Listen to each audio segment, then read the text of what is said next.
Let's move forward to affordability and fair sharing of economic surplus. And we've all been thinking about this. I decided not to make Rick get up here every single time, so I'm going to take this forward in the short term, but then we're going to have Helen Knight from NICE come up to talk again about this issue again from NICE's perspective. Caddith, because they can, as they told you before, because they don't hold the budget strings, if you will, if they're not kind of directly involved with that, they don't have a true role in grappling with affordability. That's the provinces and other decision makers. So we thought we would have NICE, in a sense, have a direct comment. And then we'll have 3 prepared reactions for moderated discussion. The comments we received from the public on our proposals, if I could do like a scattergram or something, I would say perhaps equal between uncertainty and additional elements of value, discounting very little, and a whole lot on this one from all spectrums of the public. So why do we even talk about this? And boy, that even the term shared savings, kind of like cure, it will stir up a hornet's nest. I'll tell you where the term came from in a second. But basically, the background is that in general, you've heard already that the affordability, not just of SSTs, but of all health care and of the rising costs of specialty pharmaceuticals as a component of that, it's going to be continuing to grow as the innovation and as the increased numbers of new treatments comes in. That, in our view, from traditional HTA perspectives, that if we have an SST for a chronic expensive condition, and it's a good one, a good SST, that it could produce magnitudes of quality gains and cost offsets that are basically beyond what we ever see or almost ever see. It's possible you could have had a cure. I mean, you can go back in time and say what was penicillin, the first SST, or one of those things. But that this is going to be an issue because the current cost-effectiveness methods would translate those quality gains and cost offsets into extremely high multi-million-dollar prices, suggested prices, or, if you will, cost-effectiveness thresholds that would admit prices well into the 2 digits. So we were also aware recently, in terms of why talking of sharing the savings, and the NHS England and other economists at NICE and their whole staff, we had very interesting conversations around some early work there that's looked at economic analysis of the difference between single-time treatments and chronic treatments, showing that to payers you end up paying higher costs for SSTs over time than for an equally effective chronic treatment. And that's partly because of the discounting effects. Because if a payer can discount their costs through time, it's cheaper for them than paying it all up front. So that's a large part of this, that the balance is different. And then, so manufacturers get more of the economic surplus just from that feature.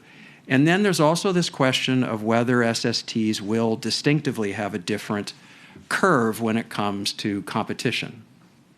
And as I mentioned at the very beginning, that general idea that during the brand years, the manufacturer wins, and then in the generic years, society wins. If that balance, and again, did Congress think of that when they established a 12-year exclusivity threshold for biologics? I'm sure they didn't. But if we take that general idea of a balance that's implied by some exclusivity timeframe, then we could say that many of these SSTs, if biologics and some other treatments are an example, will either, just by their nature, if they're a cure and the disease is completely eradicated, they may never face generic competition. And if just due to their being cell and gene therapies, we may have the same kind of issues around there being less likelihood, certainly, of active brand and certainly perhaps never generic competition, which all would shift the economic surplus further towards manufacturers.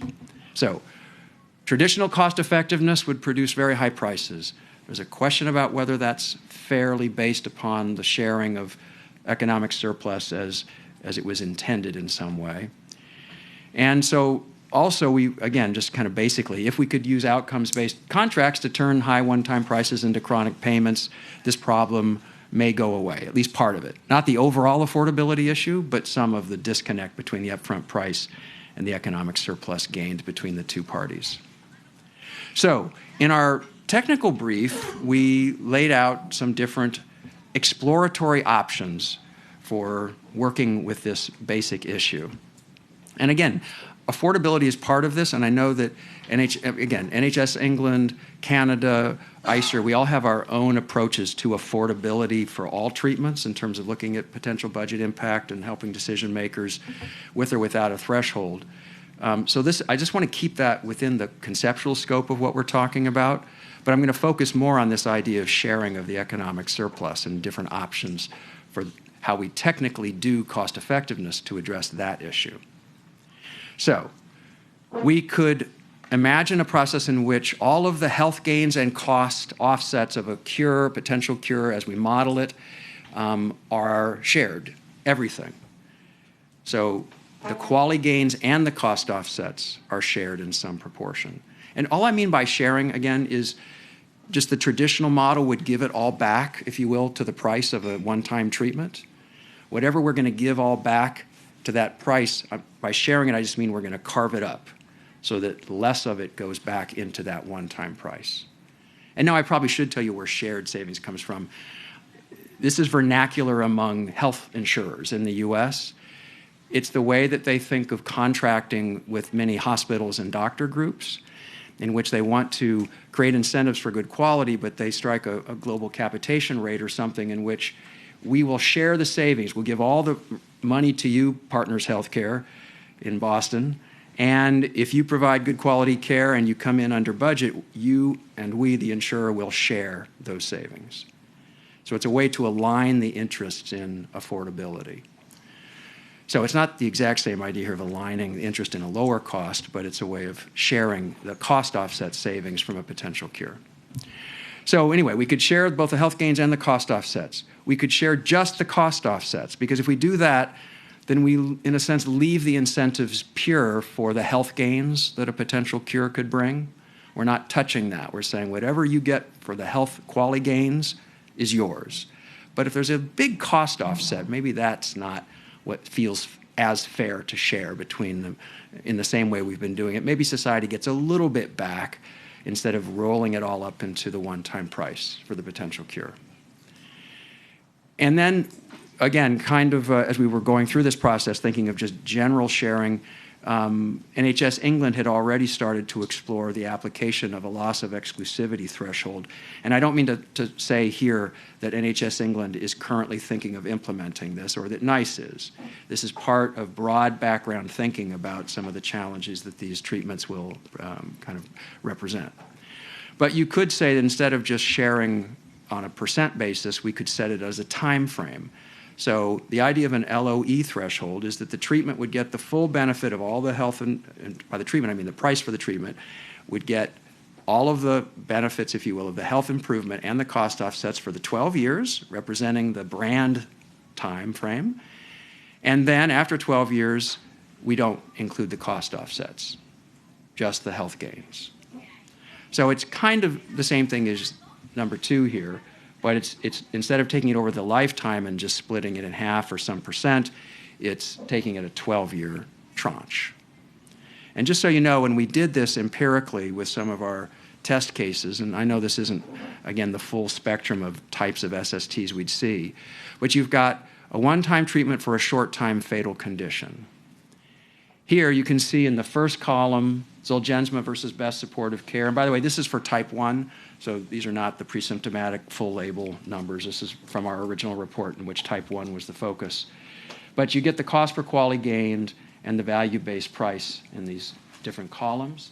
So as you can see, the base case was, I'll just say the price is $899,000. If we shared the cost offsets, so this gives all the credit for the quality gain to the drug, but takes the cost offsets and splits it before it gets wrapped up into the price, it would drop to $504,000. So that means that a fair amount of that price was attributable to costs that would be offset in the healthcare system by an effective cure. The third way just splits it at 12 years. So you get, for the first 12 years, the treatment gets everything, and then after that, you split it 50, after that, society gets the cost offsets and the company, if you will, gets the price reflective of the quality gains. And because so much of the you can just see that it ends up being a lot closer to the original price because of the timing of the benefits and cost offsets for this particular treatment. If we look at hemophilia, which is a very different kind of SST, we created a hypothetical cure for hemophilia.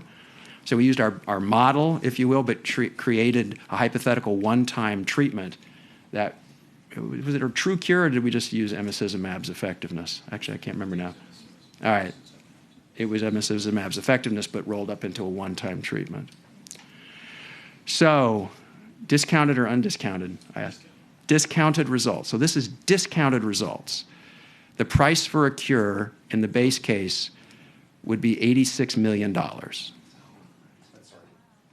So, this is a subset of patients with hemophilia with inhibitors, which was the original indication for this treatment, a chronically administered treatment. If you could administer it as a one-time gene therapy and it cured hemophilia for that subset of patients, because of the high costs of their care through their lifetime, you would pay discounted $86 million.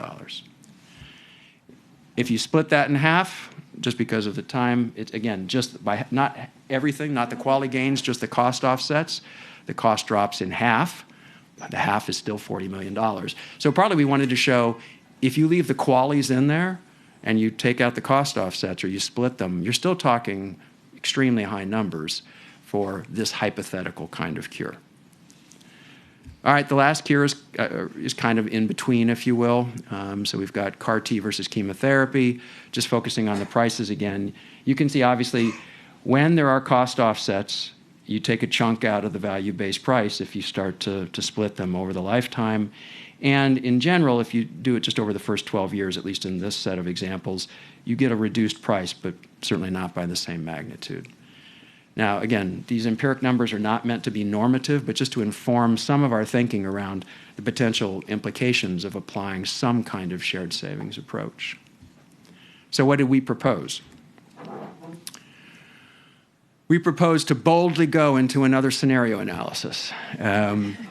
We did not think, certainly, we know certainly that this is not ready to be prescribed as a normative approach to value-based pricing. We didn't feel that.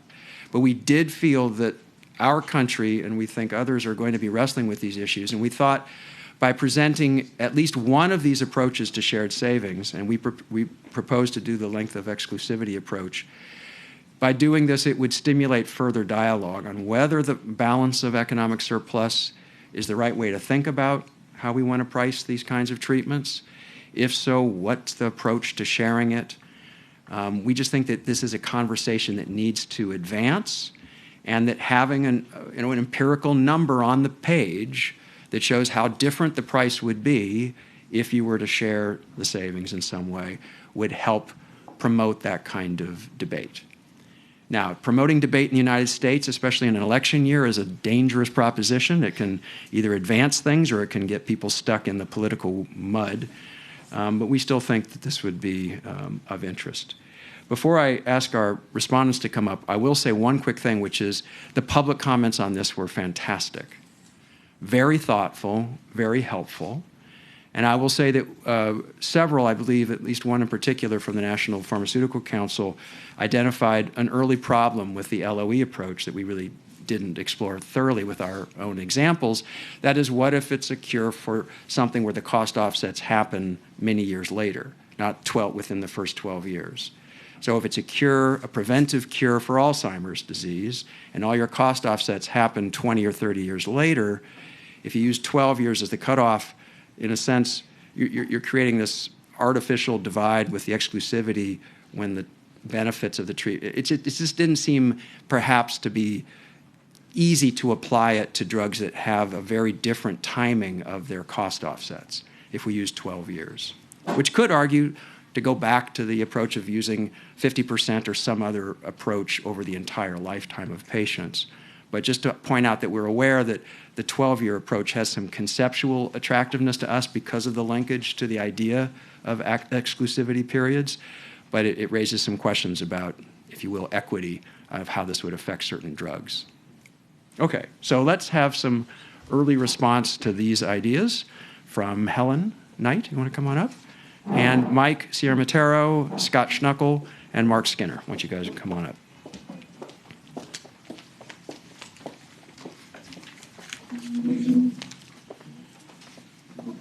To sit next to. Okay, actually, I'll stay up here just for a sec. Okay. Helen, what sayest thou? So I think, to start off, I think this has been a bit more challenging for NICE to relate to, especially given, the context within the healthcare systems between the UK. You mean you expect not to be paying $80 or $40 million for treatment? Well, maybe not, but I think it's more. Hopefully not, but. But I think it's the way that our healthcare system is set up that there are already some mechanisms to help account for affordability. And the way that you work in terms of estimating, a value-based price, we will, receive the information from a company that demonstrates the clinical and the cost effectiveness, and they will put forward what they think is the most appropriate price for the value of their product, and then we'll make a kind of a yes/no decision. Although it now is quite an iterative process. So we do see many discounts, pricing offers as part of our processes. So affordability is managed in a different way. So since 2012, we've implemented a budget impact test. So there was agreement from NHS England. They wanted to look at setting like a cap.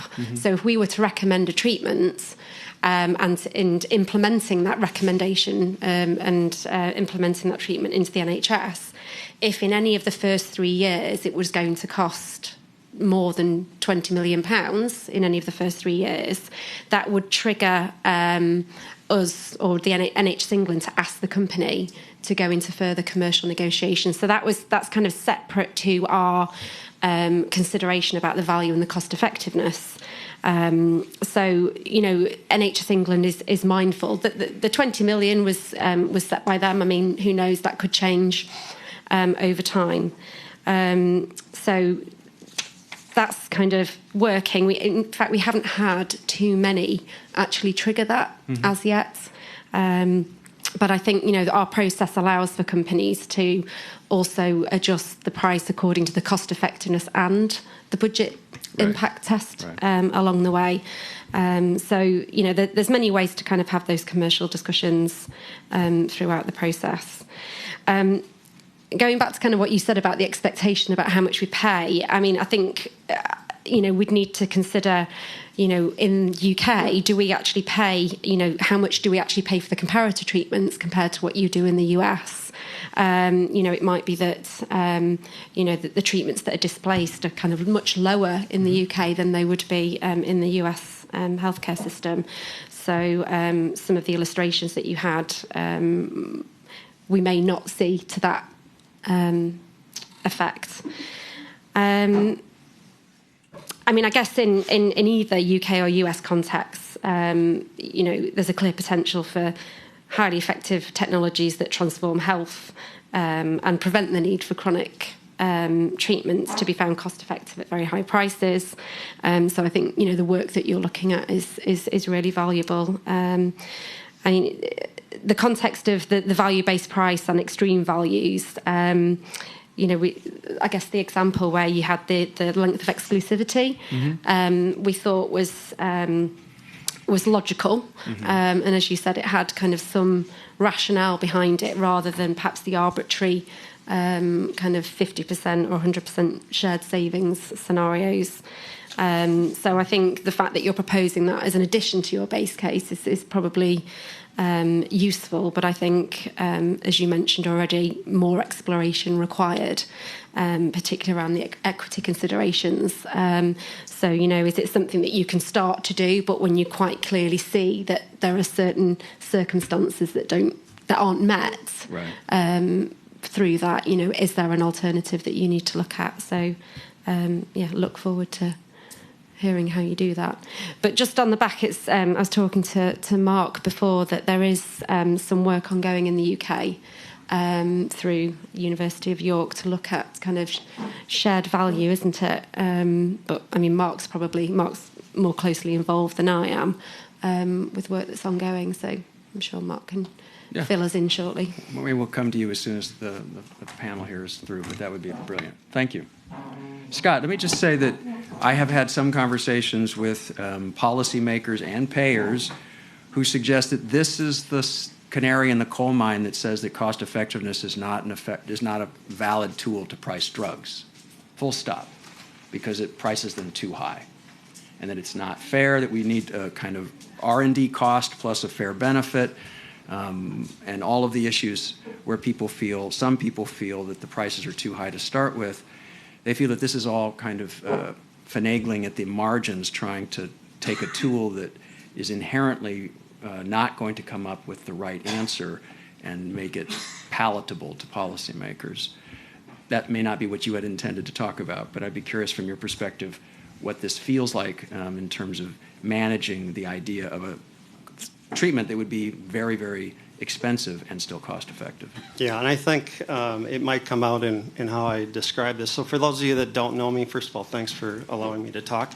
This is an area that's very near and dear to my heart and our organization's heart. I manage the pharmacy businesses and business development for Health Partners. We're an integrated healthcare system and financing system based in Minnesota, in the 5-state area surrounding Minnesota. We're a consumer-governed organization. We're a not-for-profit organization. We insure about 1.7 million members. We've got 1.2 million members across our hospitals and 50-some different clinics that we have for the organization. So my comments really are kind of more global, not specific to the actual methodology, but they do align, Steve, with what you're talking about. So first comment really is society absolutely has to share in the value of these new discoveries. We need today breakthroughs that are not only going to improve health and quality, but really bring down the cost to society. And when you think about the volume of discoveries, so many of them start in universities. They start in small. We have a Health Partners Research Institute, not-for-profit, NIH grants, other charitable contributions funding that. So not only do the manufacturers need to have a return on investment, but so does society, so does the U.S. taxpayer. And I don't think we're seeing that fully today. The other thing is when we look at these drugs, oftentimes we're looking at one at a time. And it sort of creates this artificial reality because we have to look at this from the global holistic viewpoint of all of these different therapies coming to the market. IQVIA will tell us we've got 10,000 biopharmaceutical products in the pipeline right now today. Many of those, if not all of them, are going to create wonderful, valuable outcomes for us, but can we afford to pay for them? We're too often, I think, in our country, sacrificing the opportunity to spend on preventive services or social services in a way that other countries do. And if you look at our comparative outcomes relative to many of these other countries, we're falling behind.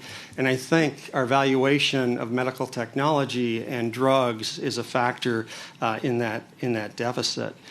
Well, that said, we need to incent inventors and manufacturers. They deserve a good return on their investments, but not one that's unlimited nor built on unsustainable baselines, which too often seems to be the case. In our circumstances here, with hemophilia as one of the examples that we put up here, we've sort of got an unsustainable price point today. So that cost picture, when we're valuing that, just exacerbates an ongoing challenge for us. It may have some long-term impact, obviously, but the overall methodology that we employ gets us to a point that we can't afford. And my final point on this, and this is why I bring this up, I spend a lot of time with employers and individuals that get their insurance through us. And it's really clear we're at a break point. It's the current system is just getting to the point it can't go further in our country. And I look at, Steve brought up the concept of penicillin. What if we took ourselves back decades and we thought about the fact that penicillin was valued at the way it is today? We didn't have a lot of insurance back then, so the individuals would have had to pay for that out of their own pocket. How fast would we have had the impact that we had to society as a result of that or other really important vaccines that we've had? And the other hypothetical question about what if somebody actually was able to patent water? Just because something has infinite value doesn't mean we can afford to cost it in that matter. And even if we share, and that's what we're talking about, sharing this, there are some discoveries, like the hemophilia impact that we just saw, that even if you share it, the outcome for society and our ability to pay for that, especially in the U.S. model that's shared by employers and our government, simply doesn't work from our perspective. So our belief is we've really got to work to get the greed, the waste that's in the system today together to be able to have something that is manageable going forward. So I don't know if I hit it all on what you were looking for, Steve, but those are my thoughts at this point. Great. Thanks. Thanks. Mark? Hi, good afternoon. Mark Skinner. I come from the hemophilia community, long involvement both domestically and internationally and working with HTA organizations around the world. I guess I should start by saying I'm not an $86 million patient, and I'll comment on that in a second, but certainly appreciative of where science has come for individuals like me that live with severe hemophilia. Part of, as I've talked to some colleagues and a couple others in the patient community, I mean, there perhaps are more questions than answers in terms of what we think about this.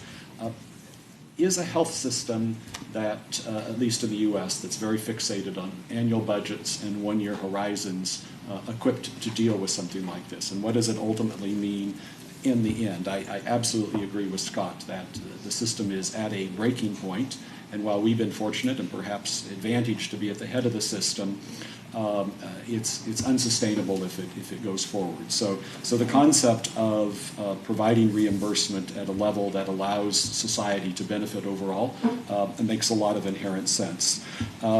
The $90 million example is based on a rare complication of a rare disease, and so that sort of is the outlier as it relates to the condition. So while I think it might be illustrative, I'm not sure it should be the dominant consideration in terms of the concept of shared savings. But that being said, there are chronic conditions, and I still have lived with a chronic condition with a high-cost annual disease.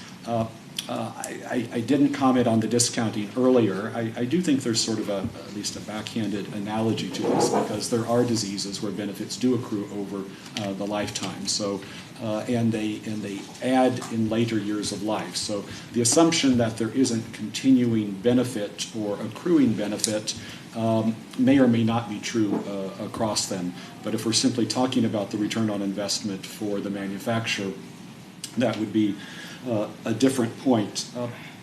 One of the things that has occurred to me, and I suppose it's structural or systematic, it could be addressed, but if a manufacturer goes into development with the knowledge that they have to accrue all their costs, or if they've built their rationale return on investment around that 12-year period, is there a potential that they will be pricing up their cost, and the patients then that would be in the first 12-year period would actually disproportionately bear the cost?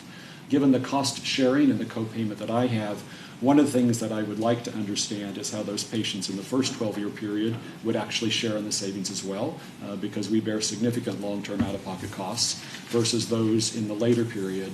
And keeping in mind the principles of health equity, we need to make sure that the patients that are first are not necessarily disadvantaged or bearing a disproportionate cost that might not have otherwise been there. I do think there is, on the plus side, I think there is some concept of creating an incentive for investment. So again, for people, particularly that live with rare diseases where there's little hope of individuals to invest, providing a safe space for manufacturers to be able to know that they're going to bring a drug forward and that there's going to be recognition sort of that aligns with the patent life, so they can do that. I think is a compelling reason to play this conversation out.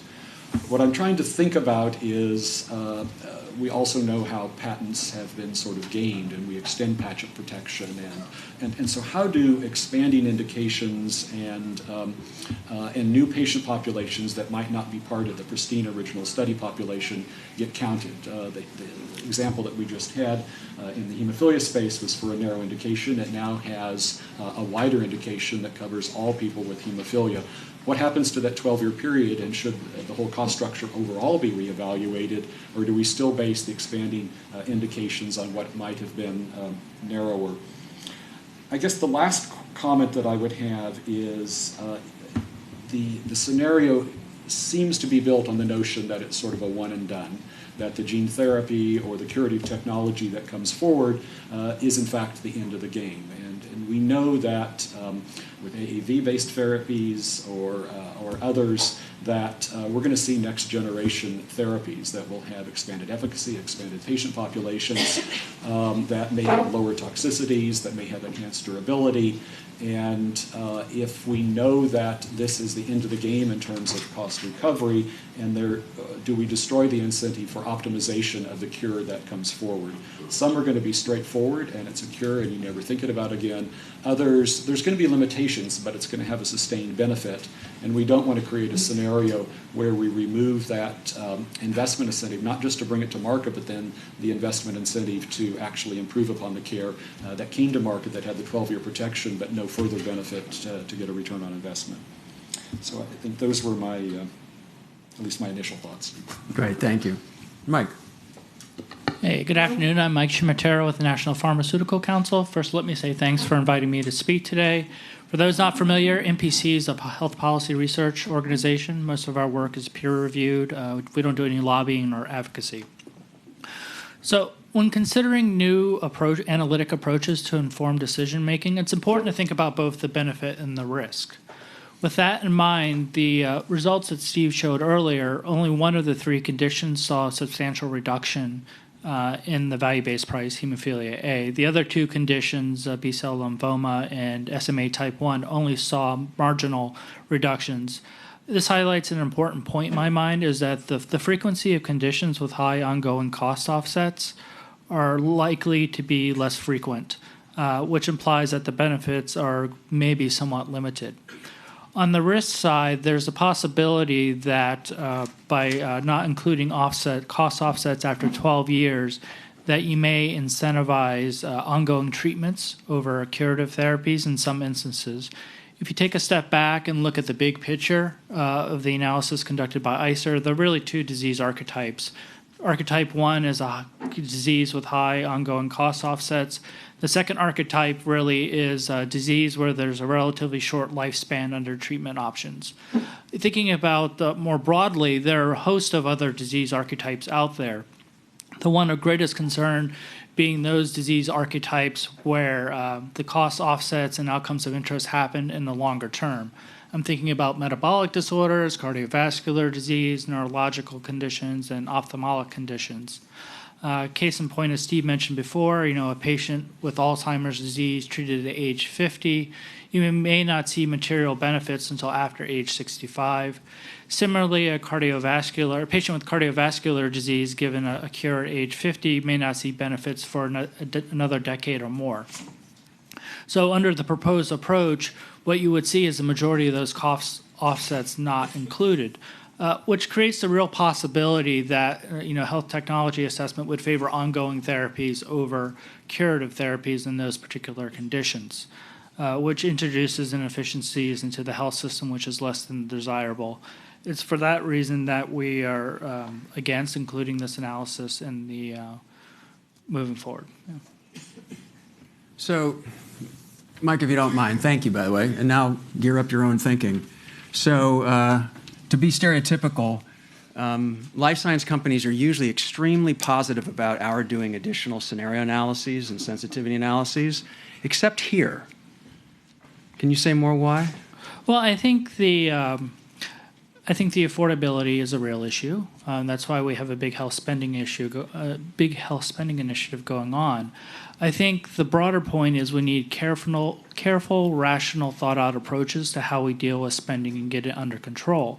What's proposed here is really just focusing on cures or durable therapies. My bigger point is, yes, we need to address it, but we need to address it in a way that doesn't introduce additional distortions into the market, which we all know already has too many distortions as it is. All right, thanks.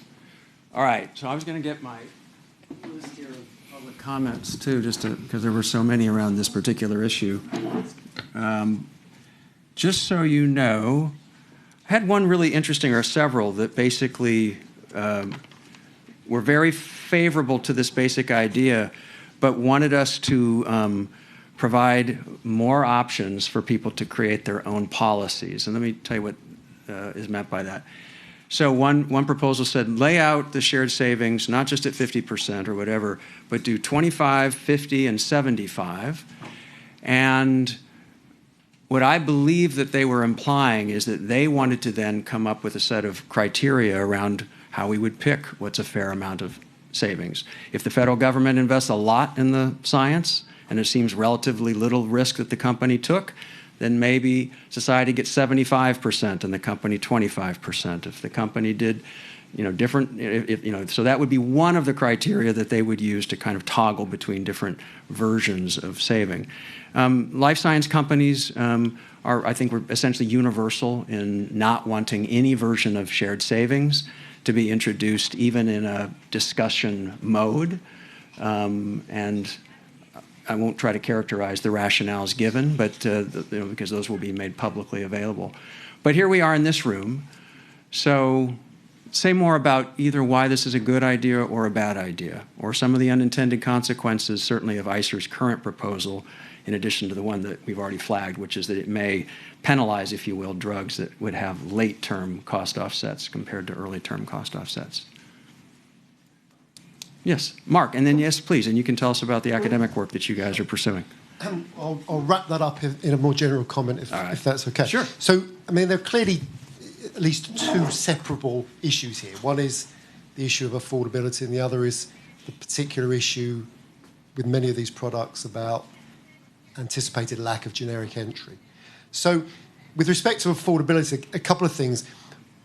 I mean, clearly, there's a general issue about thresholds and whether they represent opportunity costs and whether they should be coming down with higher levels of budget impact. But I'll leave that aside. That's a general point.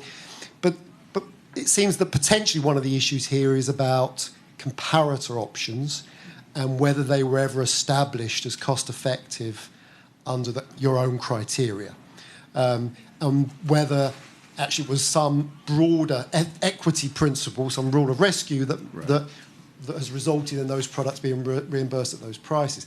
That may be the case for many, and that, I think, raises the question about whether, if some sort of rule of rescue is invoked for the reimbursement rates of those products, whether that has implications for paying an incremental value on top of those. And that seems to be something that's worth considering in this context. So paying, as it were, over the odds in terms of cost effectiveness for the first product in line for a major advancement in the management of a disease doesn't necessarily mean you'd pay conventional incremental amounts for additional value when you leave the world of rescue. That seems to be a relevant consideration here. On the issue of the anticipated absence of generic entry into these sorts of markets and relating to the work we're doing in the UK, part of the issue here, I think, is that we don't know, we haven't got a clue what the appropriate share is, i.e. in the sense of what is the share we need to incentivise future research and development, what the economists call dynamic efficiency. Right. We don't know what that is, so we're working in the dark.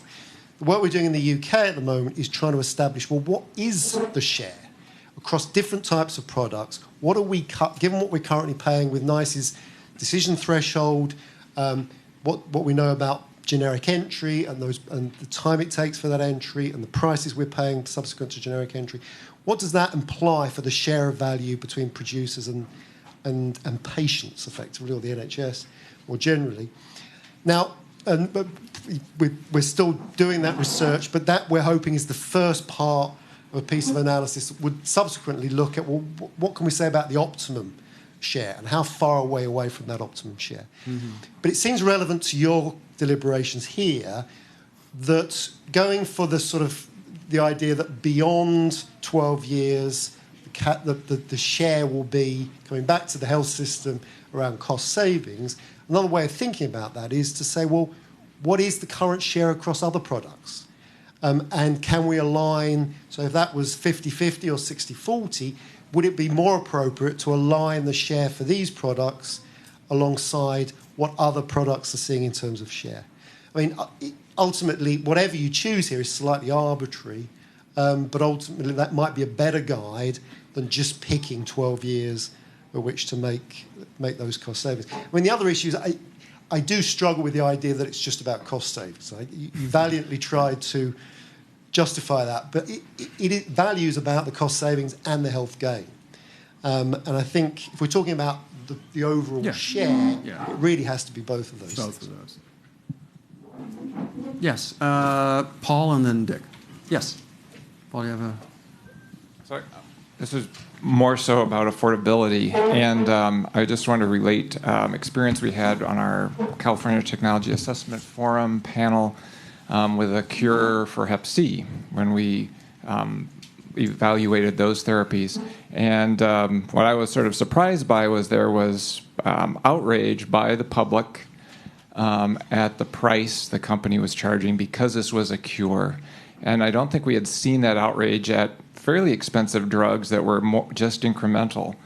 And so what, and I'm beginning to believe is that there is a paradox that if it is a cure, it needs to be priced less than if it is not as good a therapy. With the idea that a cure has to be made immediately available to all ethically, therefore it has a huge budget impact, and therefore you need the lower price. So I think my guess is if we do get to some of these true cures, that there will be much greater demand than what you presented there for some fair sharing and pricing.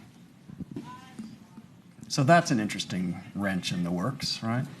So we've been talking about augmenting the value for cures. If there's an ethical imperative to provide them to all who can benefit in the shortest of terms, again, you can say that just fits right into what we do for affordability. And if it's over the $20 million per pound, we go behind closed doors and we figure out something lower. In the U.S. context, how did you experience what Paul just said? Does it make sense? Will the public think that the cures should be priced less because we have to have them? There's going to be a cure for sickle cell disease one of these days, a vulnerable population in America, fair number of kids and adults. Should the price be at the quality price, or does the company have to share more back because society has to have it? What do we think? Eric? From a patient perspective, that sort of terrifies me when you think about it from innovation. We certainly want to be incentivizing companies to be going after cures, to be going after these more transformative therapies, but if we're saying that we're going to pay them less because they are cures, I think that's going to dramatically change the way that the pipelines might look. So that would certainly give me some pause. Okay. Sorry, why don't you grab a... There's guaranteed utilization, and so I'm challenged by that. I mean, currently also I'm just challenged by the pharmaceutical manufacturers as the most profitable companies in America, and the defense of their value cost of R&D is a TUFS report that they fund. It's just challenging from the insurer standpoint, and then ultimately the payers, as you and I in this room, as the taxpayers, because we also have Medicaid that's a fixed budget amount, and a lot of these cystic fibrosis patients and even the Zolgensma patients are going to be falling to Medicaid, and I just heard a very nice presentation by the State of Minnesota Medicaid about how they are very challenged and how they're going to pay for these gene therapies, and potentially going to the manufacturers and negotiating sort of a Netflix model, which would be a substantial discount on whatever this value price is. The ICER has determined that we'll call it $2 million, and their market price, because they'll guarantee payment for all individuals that need therapy. Interesting. And I think partially Harold, too, Harold, and then Michael, and then Dan. That has to do. It also deals with what the trade-offs are at that point in time, right? So I think if you think about Hep C, I mean, yeah, there was interferons, but this is mostly warehouse patients, right? That kind of got hit in the market, and those were like, in theory, new dollars, right? That had to be covered. That's out there. I think if you see a patient population where the cost is basically just being sort of reallocated, I think that's a different conversation. But for the most part, most of these new ones are, I would argue, are net new dollars. And yeah, I do agree.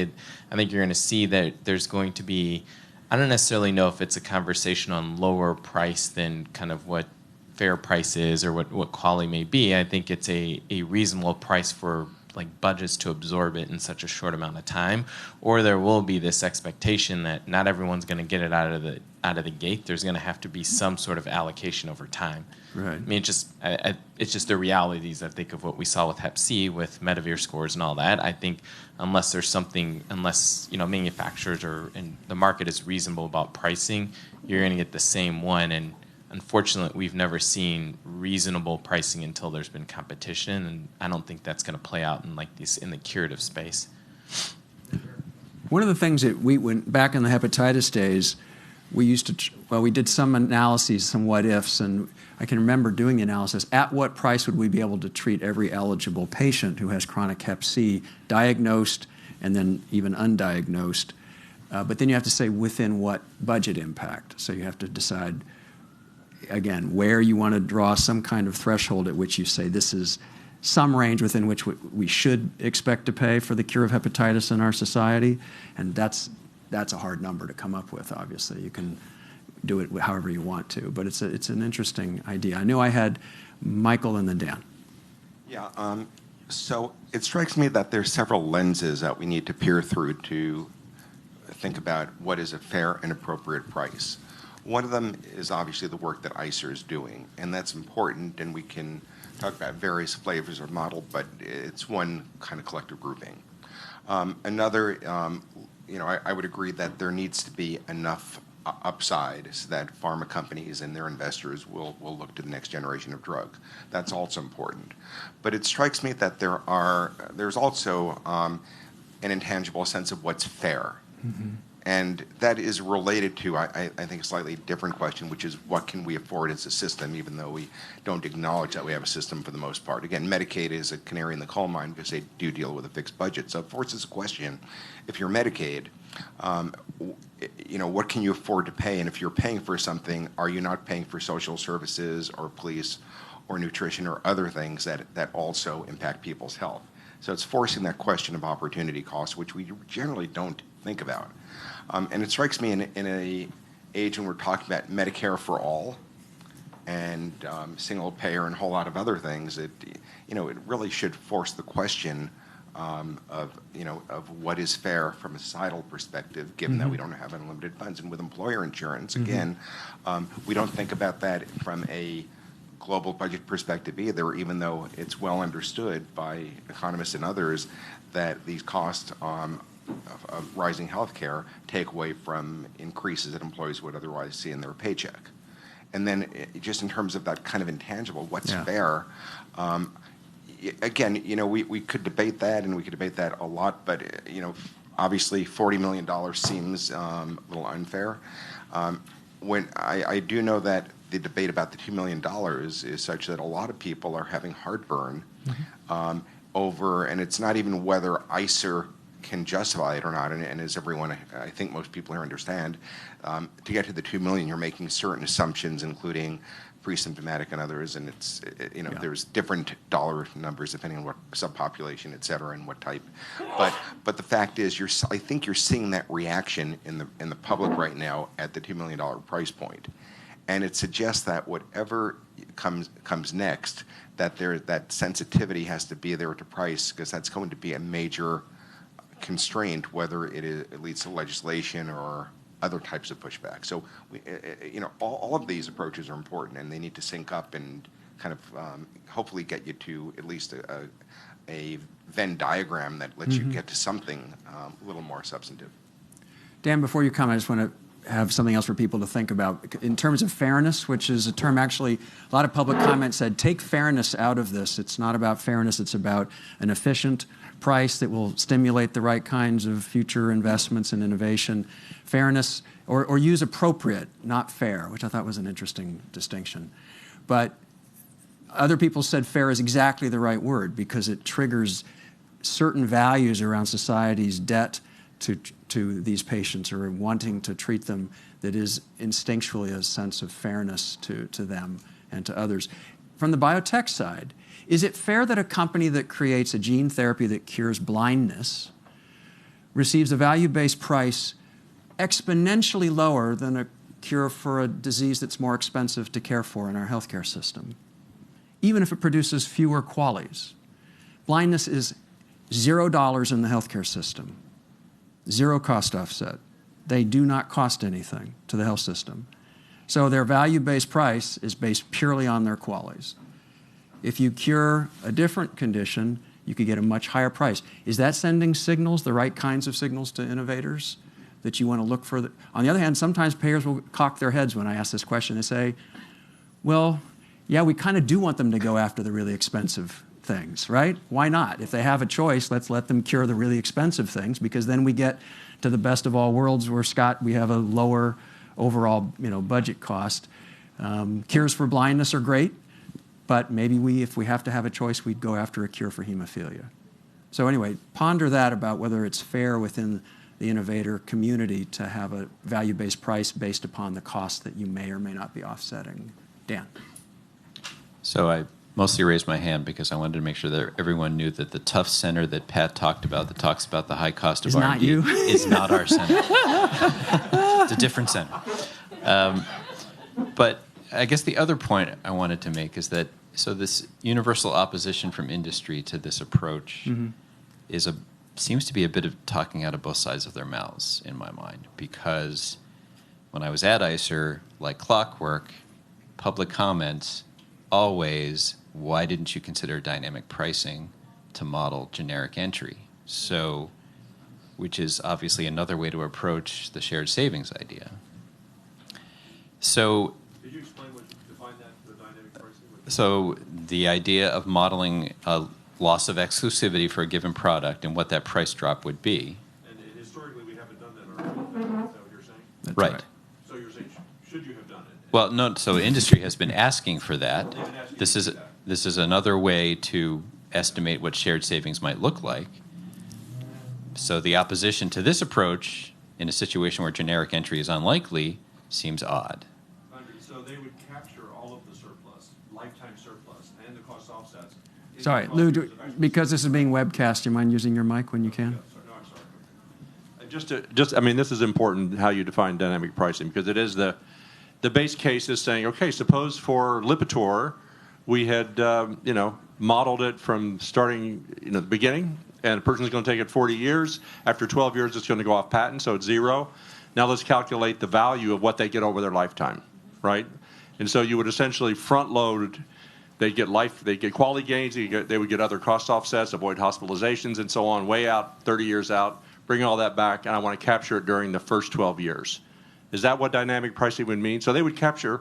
There would be no sharing for that individual and that individual. But for the person in the 13th year, when Lipitor had gone generic, then they get all the surplus for the future. Okay. You understand? Is that what you? I'm just trying to understand what you meant by dynamic pricing, because that was the baseline. Also model baseline. someone starting treatment when it's branded, and then switching to the generic when it's not. It's not necessarily just the individuals after year 12. Well, Dan, let me take this conversation back on ICER's shoulders, because we recognize that by proposing an LOE cliff, if you will, for cost offsets thresholds, we ourselves are introducing this idea of thinking about whether the price does or doesn't shift at that time point. And we have been on the side of those who say we don't feel that we should model that for a variety of reasons. So in a sense, we could be accused of wanting to do that when it's going to get us a lower price, but not taking that on board when it might make a drug look better, because it would have a lower price at 12 years, assuming it has a certain amount of. Now, I can tell you that a lot of the public comments said, if you're going to do something like this, you have to try to guess the exclusivity likelihood of every single treatment in our healthcare system and apply this broadly. And I went, okay, it's a valid point, but do we really try to? Look at hepatitis C. No generics, tremendous brand competition, lower prices within 2 years, 3 years. Could we have predicted that?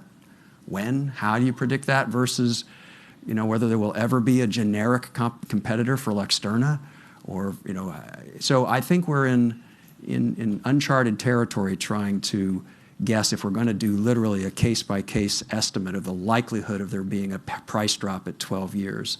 And that's one of the reasons that it's not kind of a base case approach for most HTA.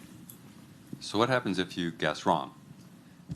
Do the companies who were penalized or benefited, either way, get adjusted somehow later on? So this is another example of using the wrong thing to fix a problem, right? There's a federal national policy about patent life. Mm-hmm. Sometimes that doesn't really work as intended or originally intended, or at least there are ways around it, right? We all know. Shouldn't the appropriate fix, without a lot of unintended consequences by trying to guess what's happening up front, be sort of at 12-ish years? Maybe a federal policy, tax-oriented policy, that if a company is not, if its drug has not gone generic as intended, then there is some adjustment downstream when it happens or doesn't happen. See, all this strikes me as being very difficult to do a priori, because you're going to guess wrong sometimes, and that's going to create some uncertainty on the side of employers, or not employers, rather industry. Well, if we get it wrong consistently, though, they won't have as much uncertainty. So if we said 12 years for everybody, it's the wrong fix for this problem. If we said, so what would be your view of the fix for this problem? I think other than an act of Congress, which is not within the realm of the. Well, you can't do it, but that's the right kind of fix. All right. Well, I will say that public comment suggests that the right fix is to price these like vaccines and ask what the price of production is and give them a fair profit. That's the fix. Well, Mike and Adrian just wrote an article that says it's not all that easy to figure out. The R&D cost, you mean? And I know that. I know and that. all that. UK tried that a while ago and sort of gave it up. I know.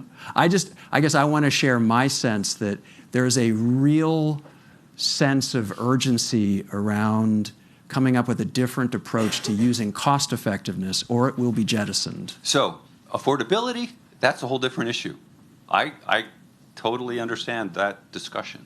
So the price should be modulated with affordability. But I don't think the fix is adjusting, sort of this artificial adjusting of when the savings should take place. So what do you, David, then Lou. So I'm just wondering, and I don't understand actually the economics well enough to understand what bad side effects this could have, but if we think that $150,000 per year is the most that you should be paying for a curative therapy. And so if you have a new therapy coming along that has offset a cost, but let's imagine the curative therapy and it's bringing you back to perfect health, why would you ever pay health offsets more than $150,000 a year, such that $300,000 per year would be at the high end of what you'd get if you were wrapping it all up front? So that rather than paying $80 million for hemophilia, why wouldn't you assume that we should have been paying $150,000 a year tops for those treatments for hemophilia and wrap it in? So just for those of you who might think that ICER is like monolithic in its thinking and we never have internal debates, thank you very much, Chief Medical Officer. That's so my two responses are that if you start to do that, you could do that for any treatment. If the cost of care is above $150,000, then it gets pegged back if we're going to look at the cost offsets. One argument could be that we've actually made normative decisions, even if we don't recognize it, that we wish to spend more than that on certain rare cases or whatever it might be. And so there's nothing wrong with spending more than $150,000 in any one year to extend life for any person in our country. And I think the other answer is we could do that. If you applied that to hemophilia, and we did it, you bring the price down to about 15 to 20 million. And so the question still remains, is that a policy-relevant figure for what the cost-effective price of a cure for that subpopulation of hemophilia is? That's if you price it at $150,000 over about 60 years from the time of first treatment for a cure. It brings it way down, but it doesn't bring it down to 2 million. Is that discounted? That seems Yeah, surprising. I think, yeah. So it was looked at, and it's something we could still consider, because no one actually recommended it, but on our interviews, some people, Mark, you might have been one of the people who said you could look at repricing the care that you're offsetting and making it cost effective as part of what you would do. Andreas, fudging it? I don't like that. First of all, it represents, standard of care has a certain cost. You would disincentivize manufacturers of drugs that lower the cost of standard of care by artificially lowering it or pegging it to some 150 number. One comment about this shared savings. Where else in the economy do you have shared savings? I mean, if I drive between insurers and hospitals and doctors. If I drive a car and I switch to a bus, take the metro or something, there's no check that goes back from the bus company to General Motors or whatnot. This doesn't exist outside the healthcare. Like, I've never heard of a shared savings idea. Well, we don't give monopolies to bus makers. Thank you. I think MT might be a monopoly in New York, but whatever. So like this concept, I fundamentally, I don't like this shared savings idea, just because I don't see it being relevant really anywhere else in the economy like this. So if you have a massive cost saving, that's the value of the product, right? You can certainly argue about the affordability issue, but it's really not a value issue. So affordability, maybe you just need to come up with new ideas around affordability. If you have a hemophilia patient, age 50, he eventually would go into Medicare. Why isn't Medicare subsidizing the cost of a 50-year-old? I mean, yeah, technically it's not their responsibility, but Medicare will eventually see those savings. So why isn't there a law saying that, or law or whatever? Why isn't there some system where other payers that eventually get the benefit sort of pay the upfront costs? I mean, all of these things you could come up with some clever ideas to sort of try tackle the affordability argument without really messing with the value argument. All right. You said there's no other shared savings. Can you think of another example where you have to buy something? So this comes out. I, as a payer, if there is a CF drug or hemophilia or something, I can say, nope, just not going to cover hemophilia. Sorry, it's too expensive. So, I guess you could argue even there's not shared savings, but utilities where people have to be made available. There is price setting, so to speak. So, the difference here again is it's not a market. I agree, it's not a market. But I can't think of a good example. It's not a market, and it's shared. I mean, the shared saving utility is a really good example on solar. I go buy my solar panel and I sell back my electricity. That's shared savings, and there's no one cost to everyone in the system. The difficulty here is it's not a market, and we don't know what a manufacturer R&D costs are. They keep that black box, and that's the challenge. Right. Well, I'm going to tell one of my other Washington stories based on what Andreas suggested, which has been suggested before. And I talked to the chief medical officer of Medicare back in the day about this idea. And he said, I love that idea. And you know what? For every uncompensated diabetic and person whose blood pressure is out of control who reaches my door at 65, I want payment from the private insurers who failed to get that in order before he hits my door. So it goes both ways. Lou. And then we're going to actually move into a final phase of rapid summary thoughts. Lou. Well, I mean, I congratulate ICER on really addressing this. Shared. I would like shared surplus. But I basically with Mark Sculfer that it's about dynamic efficiency. The appropriate price would be that which would produce the optimal rate of innovation for society. We don't really know. I mean, we know that, for example, Pfizer got the biggest prize of all time with Lipitor until Sovaldi came along. Then they, you could think of it like Pfizer maybe got $200 or $300 billion over all those years. And then Gilead came to us and said, oh, we would like $84,000 per person for 3 million people. We would like $300 billion next year. And we said, no, we have an affordability problem. And we've been on that, discussing that ever since. So I like to reserve, fair is a difficult word because there's the equity concept. There's also like fair competition among different things. And here we have, you can think of like small molecules versus biologics versus cell and gene therapy. So the Hatch-Waxman was an empirical solution. It's a lot of variability, but it works out to about 12 years of exclusivity. But what do we do for biologics? Henry Grabowski did an analysis and said this is what it costs, of kind of costs and risk. It would take, to realize a sustainable return, it would take about 12 years. Affordable Care Act with that biologics put it into that. So we passed a legislative legal solution. So the question is, well, should we hire somebody to look at this sector, cell and gene therapy, look at the risk and do the analysis and say, okay, what is a sustainable period of exclusivity? And maybe that's a way to go first before we make an assumption that we know how to split the value. So those are some comments around this. So all right. I do want to take one vote in the room, just for curiosity, not that you guys are representative, but if ICER were to provide some scenario analyses around our usual base case finding, do you think if we had to prioritize a shared savings, it was over the entire lifetime of the drug's use and some percent split or splits, or a 12-year anchored to the idea of exclusivity, if you had to pick one or the other, who would vote in favor of the exclusivity threshold?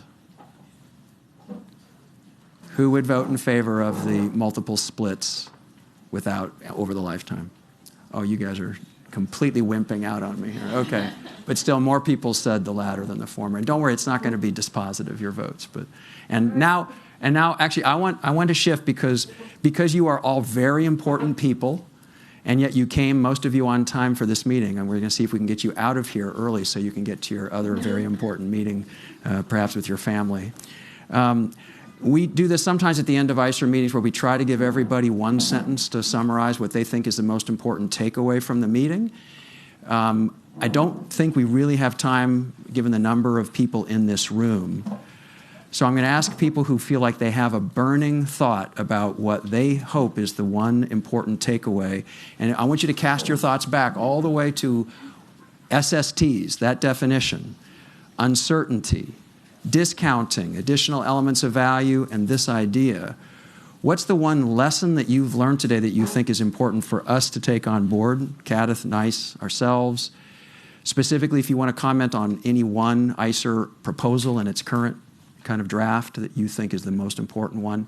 And if you can please make it incredibly short. I would like to get everybody who has something really concrete that they'd like to contribute, but no, don't feel like you have to be able to say something at the end.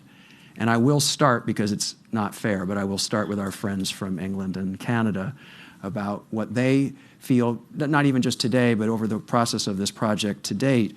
What is the one thing that you are taking away as the most important lesson or learning at this point?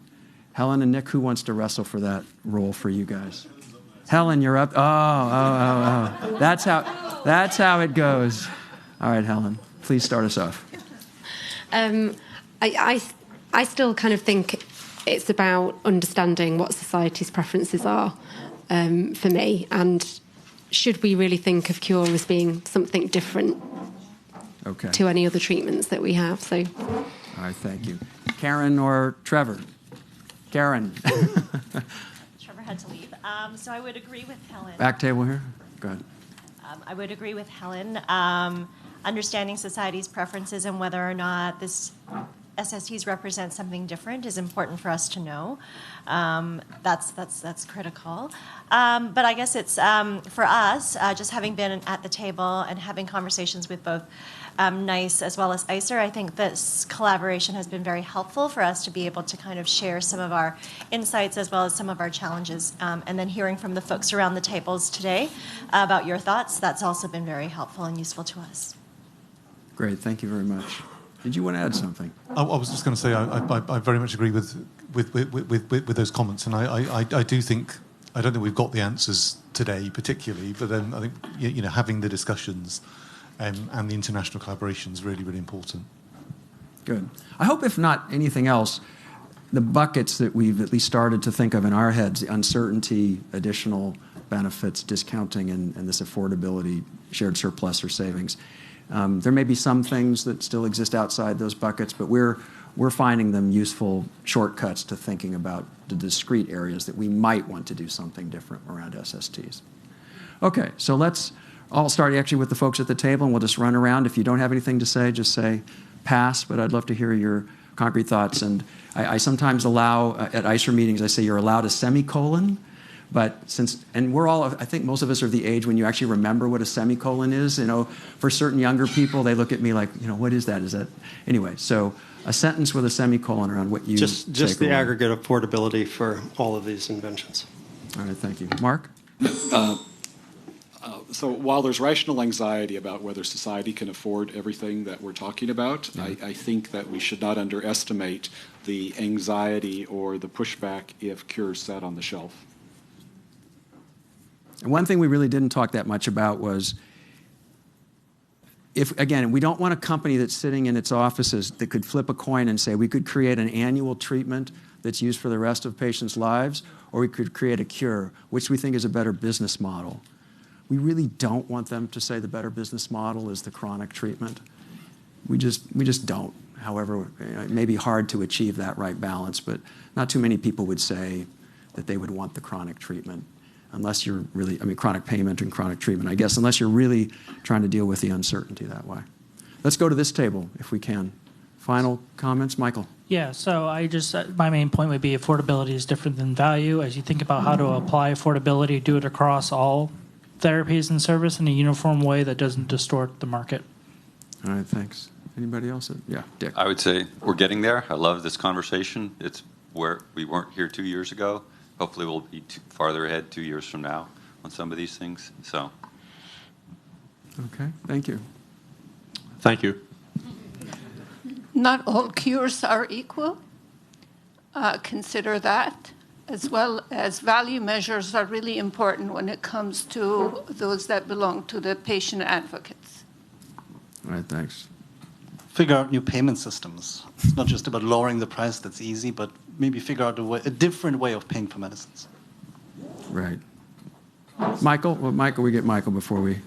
Yeah, it's incredible to see the progress that ICER has made in the caliber of the discussion, level of detail now versus 2 or 3 years ago, and the semicolon.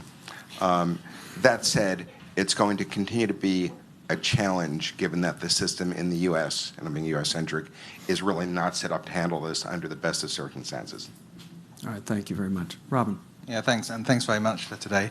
My main point, again, is around the evidence quality, emphasising the evidence quality, and incentivising, again, companies to ensure that they produce good evidence. All right. Thank you very much. Others at that table? Fantastic discussion. I do worry tremendously that we're creating a lot more complexity. I think we do have a lot of methods. And for me, what today boiled down to was making the difficult trade-offs and the opportunity cost. I think that we have trouble communicating the complexity of what we have now, and adding more isn't going to help it. Yeah. Actually, we do think, and actually I'm not sure I've ever heard it called that, but the opportunity cost of more methods, more scenarios, there is an opportunity cost there. Dan? I guess I'm following on with that. And do I get an Oxford comma too? An old ICER joke, sorry. So I guess following on with the comment that was just made, so I understand the special power here that uncertainty with these high upfront costs holds. but I think that careful attention needs to be paid to making that treatment of uncertainty digestible and straightforward. All right, thanks. And the pricing of these therapies are a major concern, and that's why there's a need to navigate the uncertainty around the efficacy of these therapies and value them appropriately. Okay, thank you. I think it's an area where it's difficult to separate the discussion of these methods issues from the pricing model. And I think there'd be more return from thinking more about the pricing model than the methods at this point. Can you say a little bit more for people who don't know what you mean by that? The pricing I model. mean, you know, the different, you know, managed entry schemes, you know, leasing technologies. Oh, got it. Okay, so actually we would call that kind of a payment model as opposed to the price. But is that what you mean? So the way mechanisms to pay it. One person's price, I one know. person's payment. Agreed. It's all a cost. Yes, Mark. I'll be on this side of you. Go ahead. So, yeah, nothing's easy that we've talked about today, that's for sure. But I think with the uncertainty side, that you may be missing a trick in that there is a set of tools out there that can help considerably in this area. The question is how we apply them practically. So don't give up on using value of information methods. All right. So more sophisticated, don't give up, make it simple, keep it short. Next. We'll get there. Hey, we're showing PSAs to appraisal committees. That took us a few years to train, to acculturate.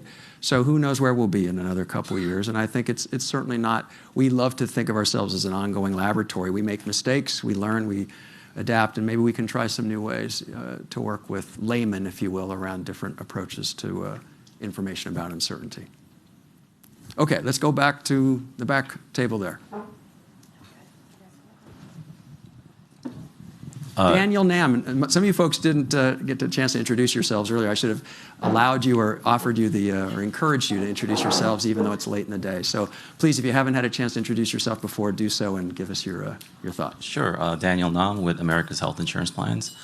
I'd say that I was very compelled by the word fair, and that it shouldn't be a starting point but an end goal.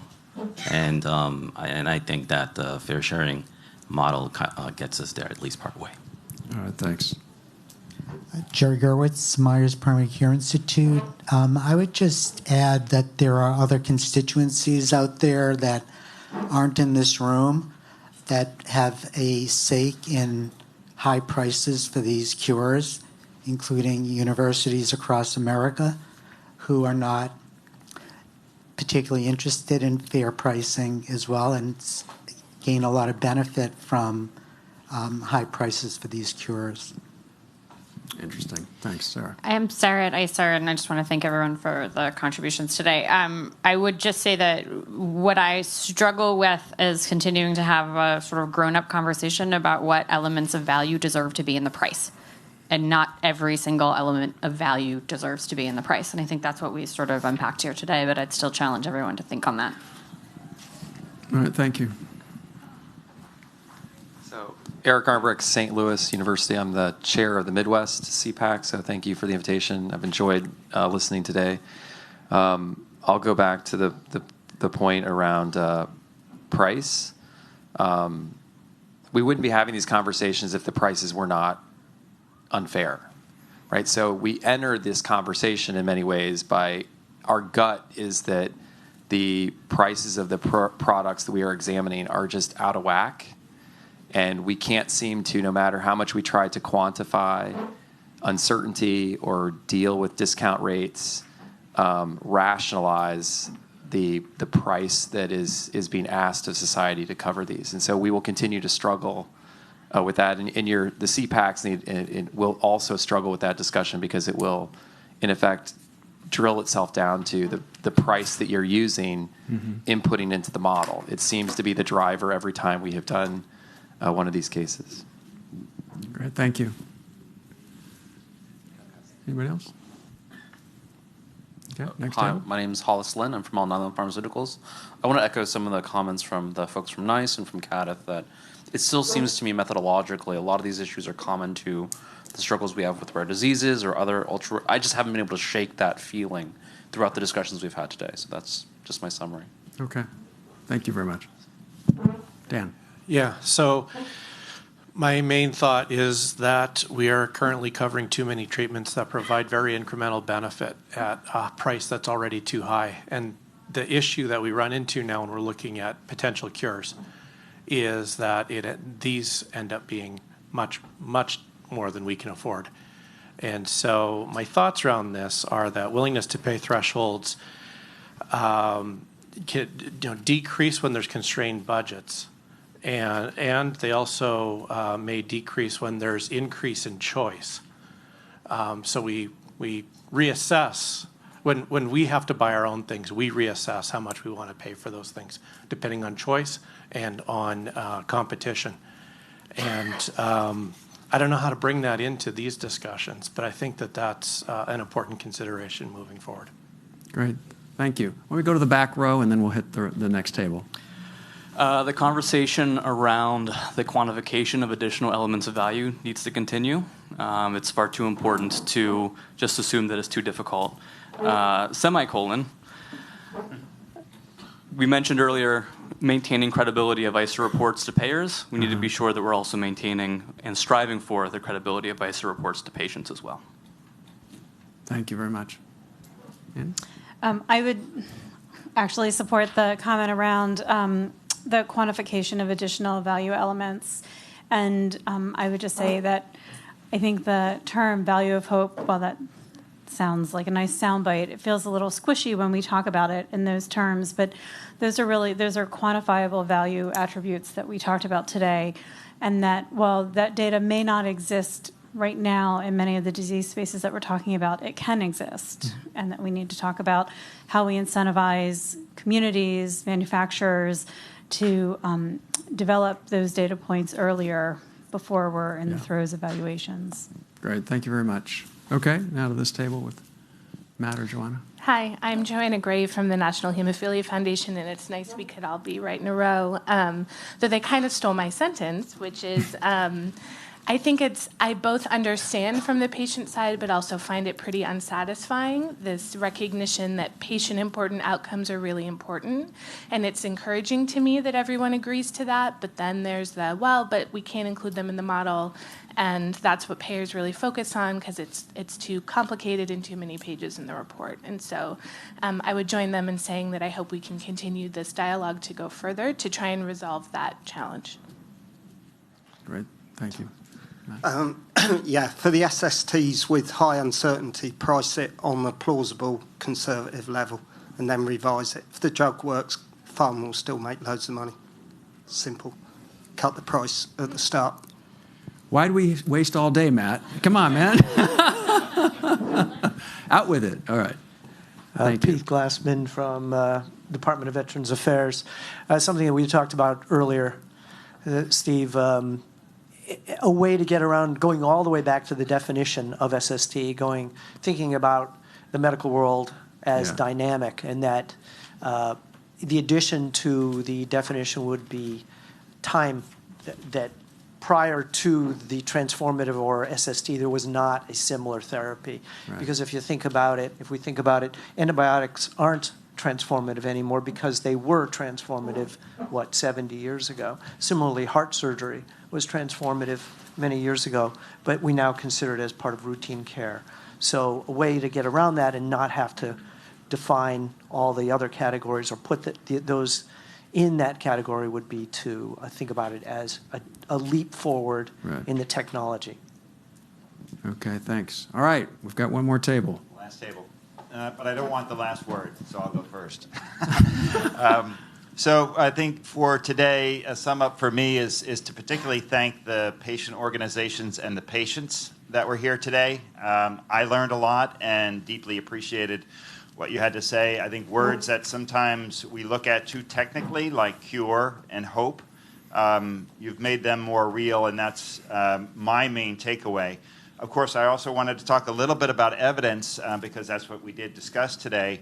It occurs to me, or at least my impression, what I struggled with over the course of the day is that so much effort, rightfully so, is being put to better understand the benefit risk of these transformative therapies, many more people than us. And they might even be as smart as we are. So how much of what we are struggling with will bear out in a reasonable amount of time, and what is the value of waiting, and when will that happen? But particularly, as companies who are developing these transformative medicines are establishing lifelong relationships with patients, how much can we benefit from that is one of the things I was wondering through today's discussion. All right, thank you. Others? So I may have a few semicolons. I'm Pam Brott, the CSO of ICER. And my summary thoughts are that I think of math as a symbolic representation of ideas and relationships. So in that context, I think everything is possible, including thinking about new ways to do economic modeling to better represent the patient perspective. However, having said that, we also need better communication so that we can then translate and talk about what those models tell us. And I think we could actually transform the conversation by coming up with better ways to talk about the concepts that are so difficult for us to talk about. And finally, I think that complexity is not rate limiting.